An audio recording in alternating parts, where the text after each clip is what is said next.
On the Autocar show today, can the new Hyundai Elantra better the Toyota Corolla Altis and the Skoda Octavia? Vintage beauties take to Mumbai streets. And Autocar Confidential. Now, the executive sedan segment isn't quite as popular as it once was. And that's partially because the smaller, more affordable mid-size sedans have gotten just so capable these days. And on the other hand, you could get a very attractive compact SUV for a similar price as any of those. But that hasn't stopped car makers from launching their freshest and latest models in India. Like this, the brand new Hyundai Elantra, which I have here in petrol automatic guise and this rather fetching shade of blue. And just to keep it honest, I've brought along two of the other petrol automatic cars in the segment, the ever popular, ever reliable Toyota Corolla Altis and our old favorite, the Skoda Octavia TSI. Interestingly, all three of these cars use different kinds of automatic gearboxes, a CVT, a torque converter and a DSG double clutch. So the result is not going to be quite as straightforward as you might imagine. Still, we have to pick a winner, so let's get right to it.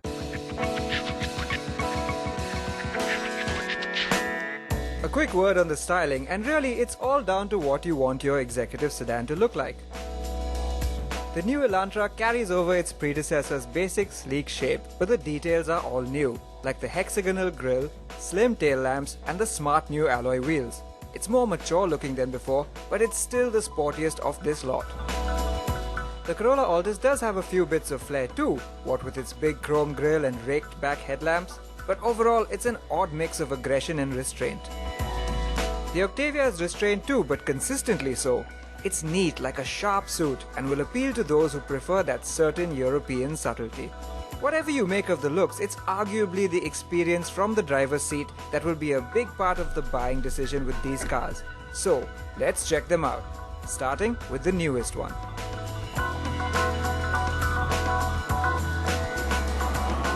Now, while the exterior of the new Elantra is just as wild and rakish and attention-grabbing as the old cars, that can't quite be said about the interior.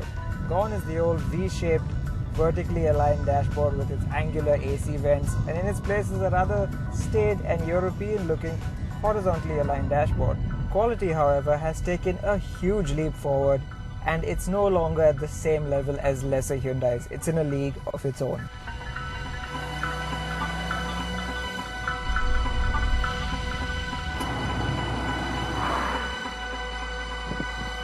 So as soon as you step into the Corolla Altis, the first thing you sense is that you're in a rather old school car. And there are some pretty cool elements. I mean, there is a digital clock in the dash and a very old school gated automatic gear selector. Now, all this is strictly a matter of taste, but what really can't be argued is that the quality level just isn't as good as the other cars here. There's a lot of hard plastics high up where you can see and feel it, and unfortunately that's just not what you want in a car of this price.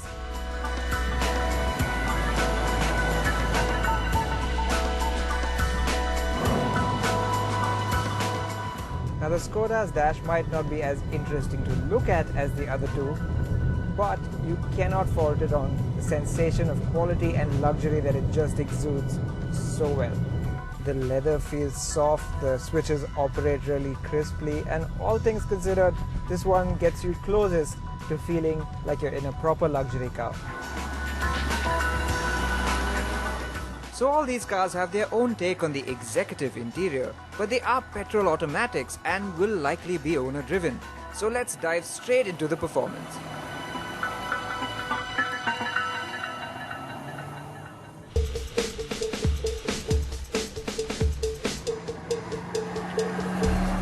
The big news with the new Hyundai Elantra is that it's got a brand new 2-litre petrol engine that makes about 152 horsepower, and that's mated to a 6-speed automatic gearbox in this car.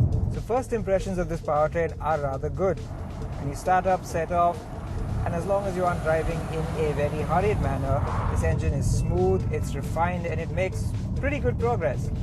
However, try and ask it to step out of this comfort zone and you'll really start to see the cracks. For one, if you punch down hard on the accelerator, the gearbox fumbles through its ratios before settling on the right one. And as the revs build, that refinement starts to fade away and you hear what this engine is truly about.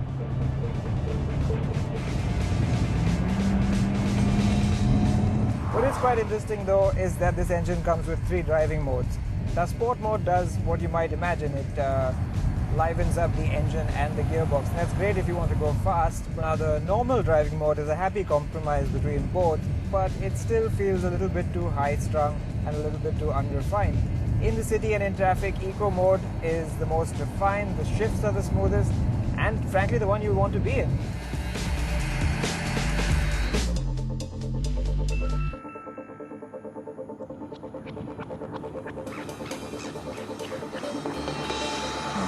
Now the Toyota Corolla Altis continues to be powered by a 1.8-litre naturally aspirated petrol engine. Progress is smooth and there's enough pep off the line. Special mention has to go to the CVT gearbox, which is much better than most of the units we see out there. It's quick to respond to your inputs and there's really not that much of the rubber band effect that you associate with this type of gearbox. However, mash your foot hard down and like the Elantra, a few weaknesses start to show. For one, yes, now you will feel a bit of that rubber band effect where it's more revs than actual progress. And well, yes, the engine does get a bit vocal at the top of its rev rate. The other thing is that while the engine itself is quite refined, the car on the whole is not. There's a fair bit of wind and road noise coming into the cabin, and that can be a bit of an annoyance if you plan to use the Corolla as a highway cruiser.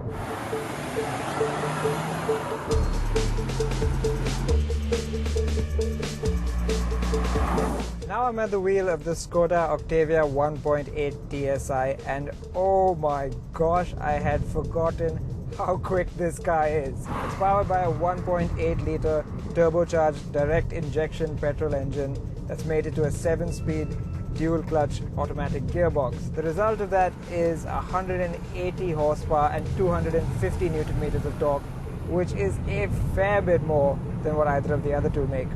And because it's turbocharged, it makes all of that torque really early on, so you get all the thrust just from the word go. It's phenomenal fun to drive. And the incredible performance is only helped by the quick shifting, quick reacting, super intelligent dual clutch gearbox. You just have to leave it to its own devices and it will do everything just perfectly for you. However, you can go to manual mode with the paddles.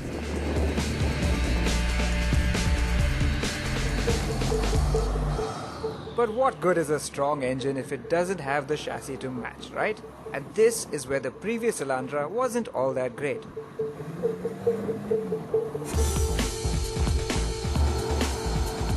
Now, where Hyundais of old were notorious for their rather bouncy highway manners, this one, I'm happy to report, is a huge improvement. It feels so much more planted. There's none of that annoying float that you get at high speeds, and even through the steering wheel, you get a much better sense of security when you're going fast. In fact, it has a nice, soft, supple edge that soaks up bumps really well. Yes, you could thank the tall profile tires for this to some extent, but I still think Hyundai has done a phenomenal job of sorting the suspension out. Now, another thing Hyundais of old were not known for was their handling. Sure, they went around corners just fine, but it was the steering that felt loose and numb and left you feeling disconnected from the driving.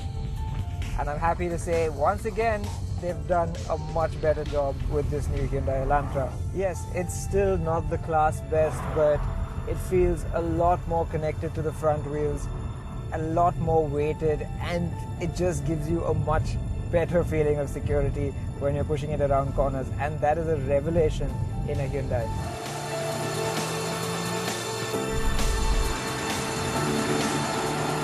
Now, the Corolla Altis feels a little bit stiffer sprung than the other two, but the benefit of that is that when you're out of the highway, it rides flat and true and gives you a lot of confidence at high speeds.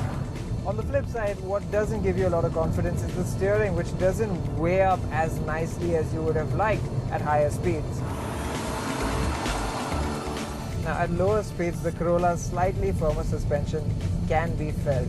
It's not a deal breaker, but when you go over rough patches of road or through potholes, you will get tossed around a bit.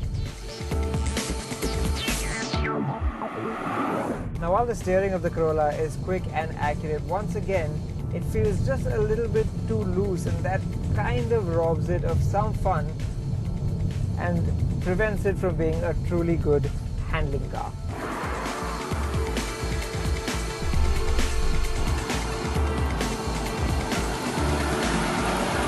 Now most Skoda cars are great highway cruisers, and this one is no exception.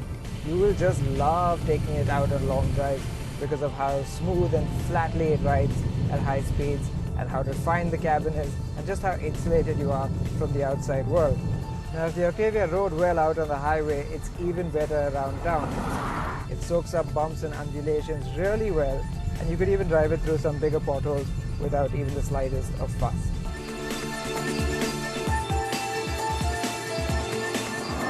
Amazingly, the Skoda handles really well also. Initially, you might feel that it's a little bigger than the other two cars after you stepped in for the first time, but show it a corner and it will immediately prove you wrong. There is very little body roll, and more than anything, this steering is so accurate and well connected and sharp that it really makes you want to push this car harder and harder.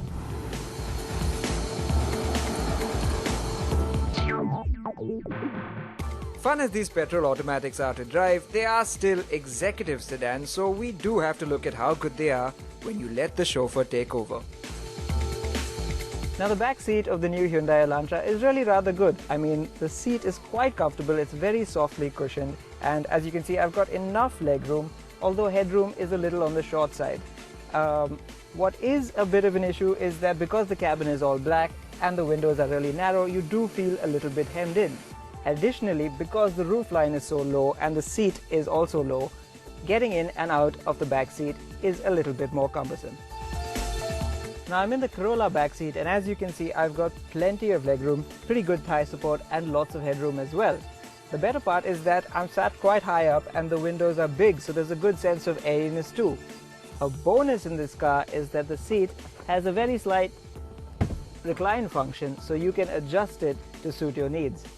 A small sore point though that it misses out compared to the other cars is that there is no rear AC vent, so you have to rely on the front AC vents to cool the car properly. Now in true Skoda fashion, the back seat is incredibly spacious. I mean, look how much legroom I have, headroom is pretty great too, and the windows are nice and big. Perhaps the central tunnel is a bit wide, that might inconvenience middle seat passengers, and maybe thigh support isn't quite as good as the Toyota Corollas. But overall, I'd have to say this is the best back seat of the lot. By now, a 1, 2, 3 podium was clearly beginning to fall into place.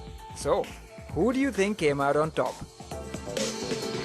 Now these three cars are petrol, automatic, executive sedans, and that means they have to deliver as much from the back seat as they do from the driver's seat. And that is a tall order for any car. It's no wonder that the Toyota Corolla Altis is so popular with buyers. It's a brand that screams reliability, low running costs, and a hassle-free ownership experience. And that's just what the Corolla is. It's a hassle-free car. It does everything you ask of it. But the one thing it just can't do is make you feel special. The interiors lack that premium feel, the plastics aren't as good as the others, and it's not as well equipped. And that really stings when you consider that it's more expensive than the Elantra. Onto the Elantra, it perhaps doesn't have that wow factor that the previous car did because the novelty factor has worn out just a little bit. However, it's a much more mature and rounded car that rides better, drives better, and is better equipped than before. It's still a stunner to look at, and that just makes it so much more appealing. It's a much better car for it. However, there's no arguing that the Skoda Octavia is the best car in this comparison. It does everything just that little bit better than the others, and on top of it all, it just happens to be incredibly fun to drive as well. And yes, while this top-spec Octavia Style Plus is more expensive than the others, we feel buyers of a petrol automatic car in this class won't mind making the stretch, because the Skoda really feels worth it.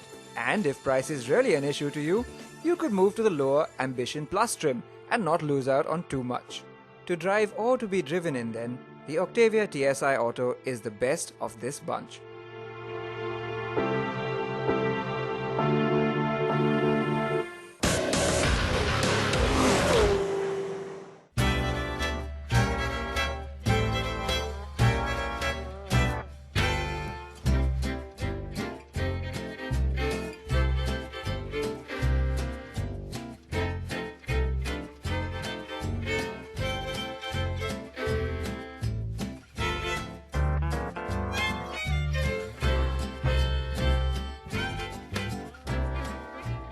Who would have thought that people would wake up early on a Sunday morning all excited about a beauty pageant for the elderly? Well, we at Autocar certainly would, because right now around me is the choicest selection of classic Mercs in all of this country. I am in Mumbai at the 2016 Mercedes Classic Car Show, an annual event designated to appreciate the heritage of the 3-star badge.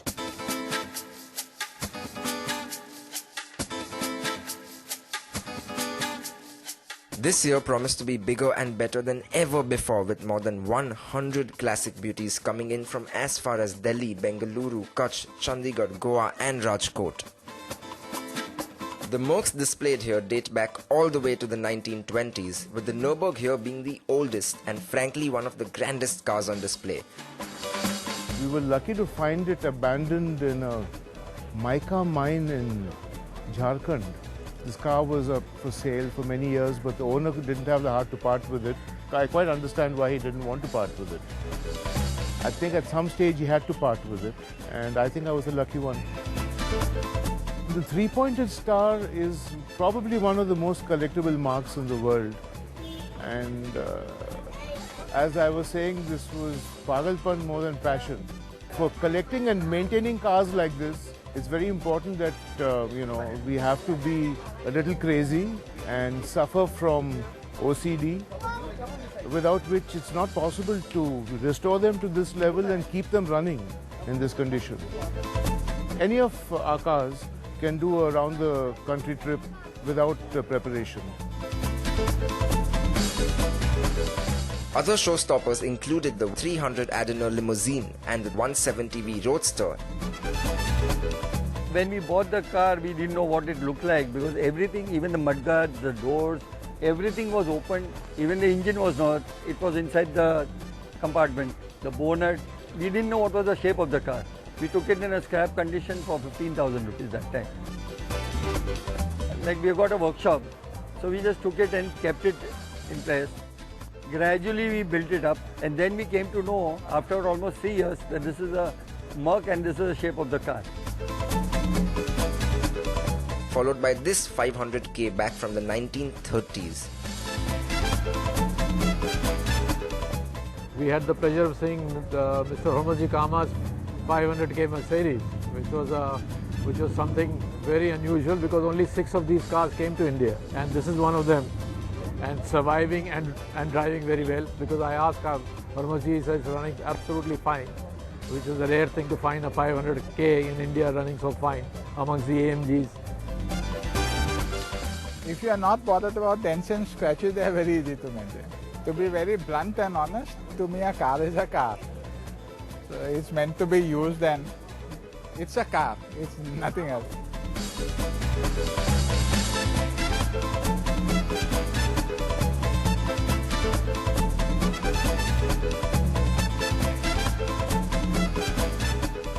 We've had this car for about 30 years now, and look after it as a baby. This is my passion. It's happened in the past which I have not been there. For me it's the first time, and I think year after year I will continue to come here. So I have three. This is an 84 model. I have a 85 wagon and a 88 wagon. Bought this car from Kerala. We drove it down from Trivandrum. That is approximately 1700 miles. And all three of my cars have a different story. One I have driven it from Indore by road, one from Bangalore, and this one is from Kerala, Trivandrum.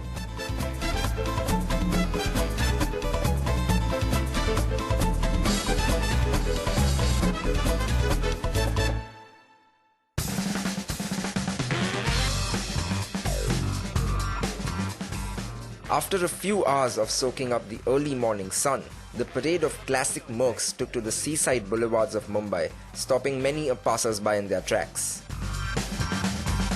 Well, as one of the brands that has been now in India for the longest, especially in the luxury segment, I think all the cars speak for themselves. And these still in a driving condition beauties are basically a testament to the longevity and also the quality of the cars that have been built. So that is also where our interest comes in, because as a brand, naturally, we want to demonstrate as much as we possibly can that our vehicles are long-lasting, that even in Indian road conditions and in such demanding climates, our vehicles can stand the test of time. I think this is a great platform for car lovers, for enthusiasts. I mean, you can see the enthusiasm all over the place. This is all about the passion of cars. And I think overall this has been a really successful event. And honestly, I think what's fantastic is the support we've got, especially from the Mumbai police and all the authorities. They've always been fantastic.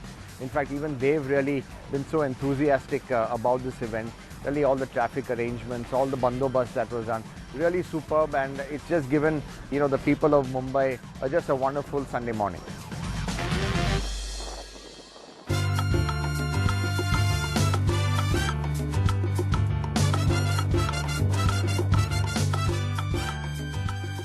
The cars followed a 30-odd kilometer route that included a drive on the iconic Mumbai Sea Link before coming back to Nariman Point. With that, yet another iteration of the Mercedes Classic Car Rally came to an end. As I stood there taking in the sight once again, I could not think of a better way for automobile lovers to spend a Sunday morning, swimming in a sea of nostalgia and proud history.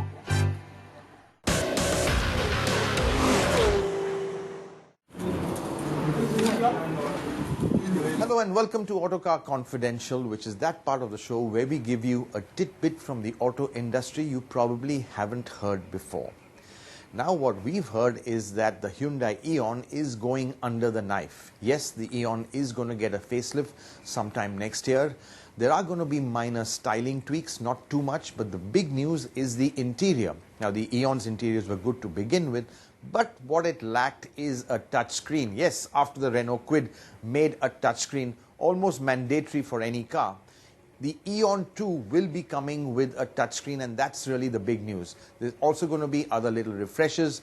The styling is something which Hyundai will change in the long run, but for right now, it's going to be the same sort of styling for the next couple of years, but expect an all-new Eon sometime in the future. Well, that's it from me, and thanks for watching the Autocar Show.